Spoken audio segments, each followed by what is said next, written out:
Allahu Akbar, Allahu Akbar, La ilaha illallah, Wallahu Akbar, Allahu Akbar, Walillahi alhamd. Assalamu alaikum wa rahmatullahi wa barakatuh. Eid Mubarak to my dear brothers and sisters. Taqabballah minna wa minkum. Alhamdulillah, we have bid farewell to the blessings of Ramadan, to the month of the Quran, the month of great victories that we have spoken about, the month of Badr, the month of Fath Makkah, the month when the idols were destroyed. Alhamdulillah for the completion of our siyam, of our qiyam. Alhamdulillah for the victories over shaitan. And Alhamdulillah for the opportunity to purify our hearts and to purify our souls. Alhamdulillah for the replacement of the Jahiliyyah celebrations with Eid al-Fitr and Eid al-Adha. Alhamdulillah for the evenings that we spent in the masajid. Alhamdulillah for the hours we spent listening to the Quran, reading the Quran. Alhamdulillah for the meals that we sacrificed and that we missed only for His sake. And may Allah grant us the completion of this joy when we enter Jannah, inshallah, through the gate of Al-Rayyan. And that is the gate that is reserved for the people of fasting. Alhamdulillah. My dear brothers, today is a day of celebration. We should celebrate with our families. We should celebrate joyously with our families and our friends, but we should celebrate in a halal manner and not take it to excess like some people take. We are going to be gathering again, what naturally can sometimes be the start of some of the sins. You know, people will start backbiting again, people will start gossiping again. So please, my brothers, especially we remind our sisters and ourselves that we should avoid these sins. We went 30 days or 29 days without or trying to avoid these. We should continue them. Remember, my brothers, one of the signs of an accepted Ramadan is that the actions that you carry out in Ramadan, you continue them. It is so easy if you leave it just a few days, 2 days, 3 days, just sometimes during the celebration of Eid, quickly those habits go. We built up good habits over 29 days, so we should try to complete them.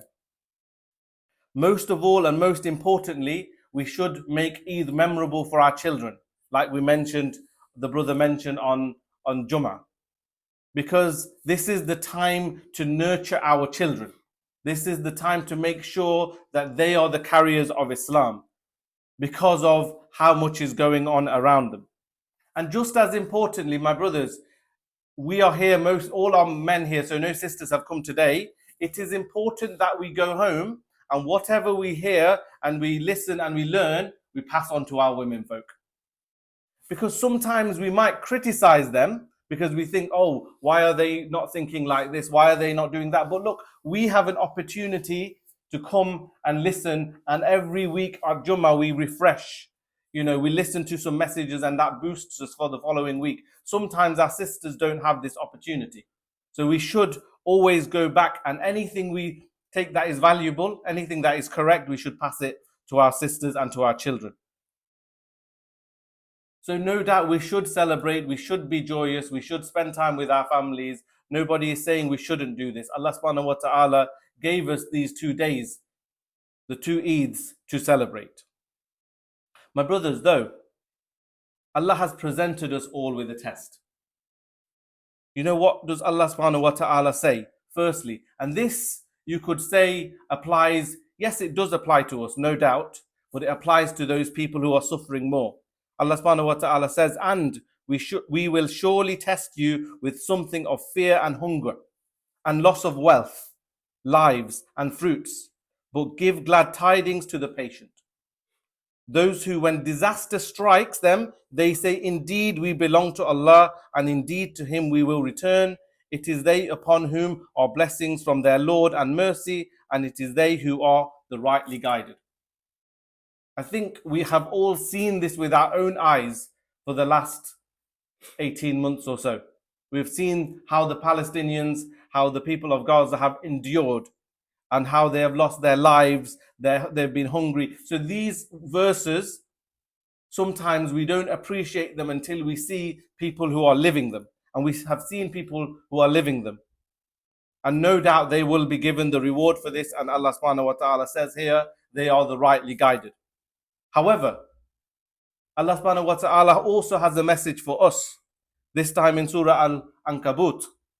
Do the people think they will be left to say, we believe, and they will not be tested? But we have certainly tested those before them, and Allah will surely make evident those who are truthful, and He will surely make evident the liars. I think we can apply this more to ourselves because we live in relative comfort. We have the opportunity today to make Eid together. We will have nice food. We will be with our families. We will be happy to an extent knowing the difficulties that our Ummah is facing.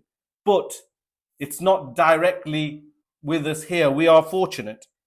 But Allah is telling us, does that mean that we can just say, I believe, and that means that we will not be tested? No.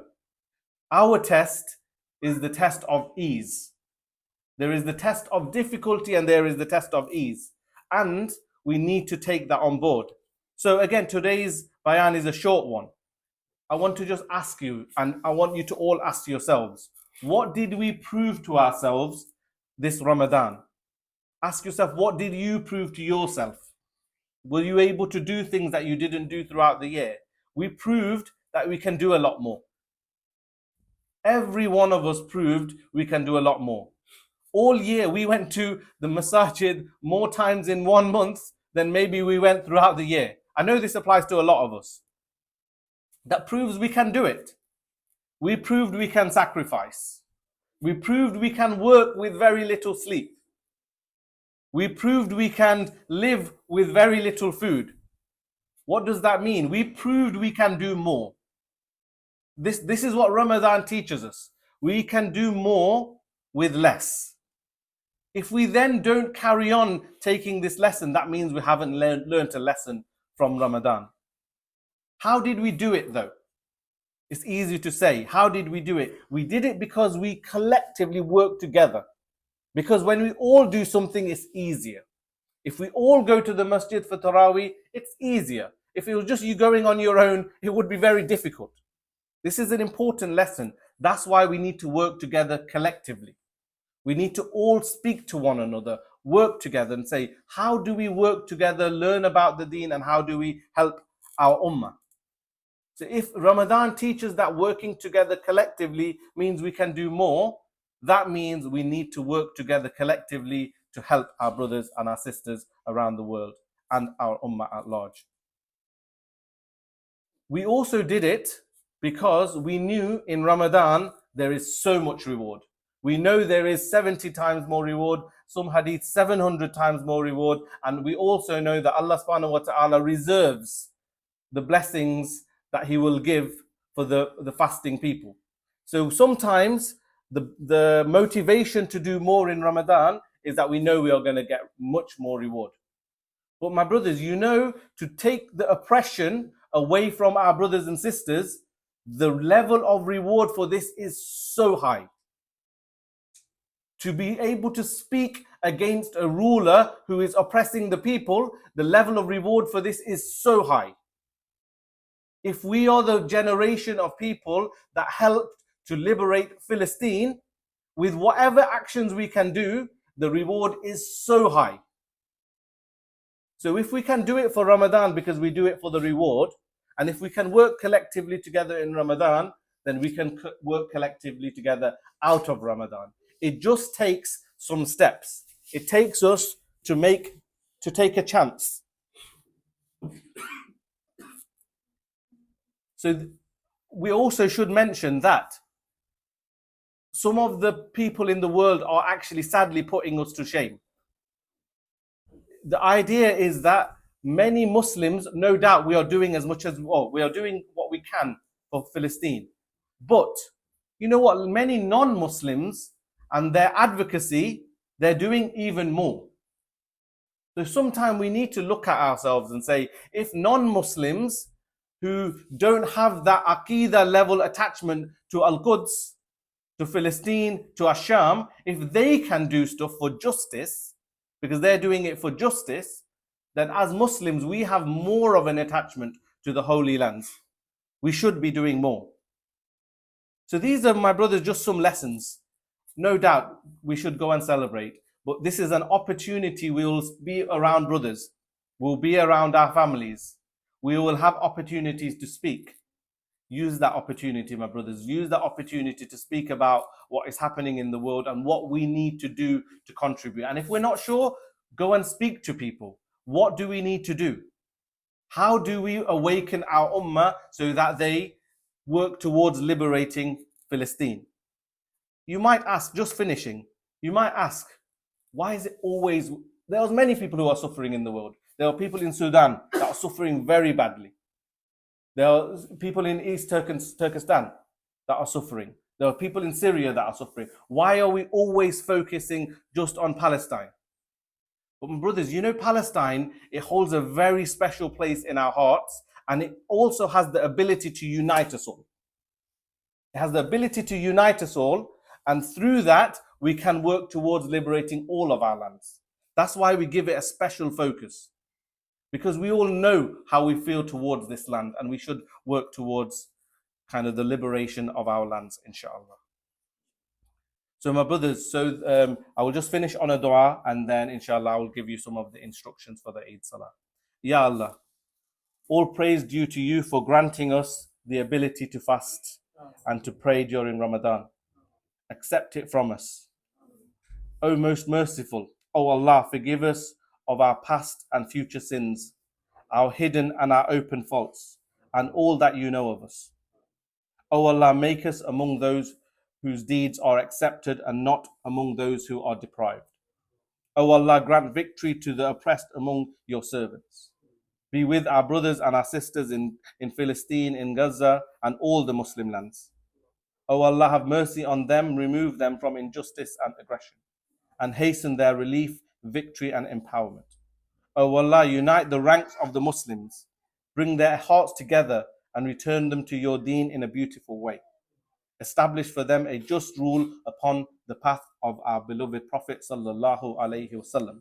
O Allah, make this Eid a day of relief, victory, and honor for Islam and the Muslims by your mercy, O most merciful. Ameen. أقول قولي هذا واستغفر الله ولكم ولسائر المسلمين فاستغفروه إنه هو الغفور الرحيم.